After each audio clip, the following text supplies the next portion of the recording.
মেঘালয়ৰ কোনটো উৎসৱৰ আক্ষৰিক অৰ্থ হৈছে শান্তিপূৰ্ণ হৃদয় উৎসৱ সাতচুক মাইনচিম বে ডেইন খলাম নংক্ৰেম ইয়া ৱাংগালা বন্ধুসকল ইয়াৰ শুদ্ধ উত্তৰ হ'ব সাতচুক মাইনচিম নেক্সট কুৱেশ্যন 1981 চনত প্ৰকাশ পোৱা প্ৰখ্যাত অসমীয়া আলোচনী প্ৰান্তিকৰ প্ৰতিষ্ঠাপক সম্পাদক কোন আছিলে ডক্টৰ নগেন শইকীয়া সূৰ্য হাজৰিকা ডক্টৰ ভৱেন্দ্ৰনাথ শইকীয়া ডক্টৰ হীৰেণ গোহাঁই বন্ধুসকল ইয়াৰ শুদ্ধ উত্তৰ হ'ব doctor Bhabendranath Saikia next question কলকাতাৰ পৰা প্ৰকাশ পোৱা প্ৰথম অসমীয়া আলোচনীখনৰ নাম কি আছিলে বাঁহী জোনাকী উষা বিজুলী বন্ধুসকল কলকাতাৰ পৰা প্ৰকাশ পোৱা প্ৰথম অসমীয়া আলোচনীখন হৈছে জোনাকী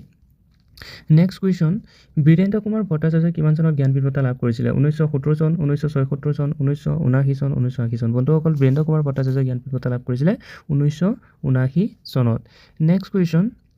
অসমীয়া ভাষাৰ প্ৰথম আধুনিক নাটকখন কোনখন আছিলে ৰাম নৱমী মিৰি জীয়ৰী বনফুল ওপৰ এটা নহয় বন্ধুসকল অসমীয়া ভাষাৰ প্ৰথম আধুনিক নাটকখন হৈছে ৰাম নৱমী নেক্সট কুৱেশ্যন কোনজন আহোম ৰজাই অসমৰ প্ৰথম লোকপিয়ল আৰম্ভ কৰিছিলে চুহুংমুং চুডাংফা চুখামফা ইয়াৰ ওপৰ এটা নহয় বন্ধুসকল ইয়াৰ শুদ্ধ উত্তৰ হ'ব অসমত আহোম ৰজা আছিলে স্বৰ্গদেউ চুহুংমুঙে কি কৰিছিলে প্ৰথম লোকপিয়ল আৰম্ভ কৰিছিলে ধন্যবাদ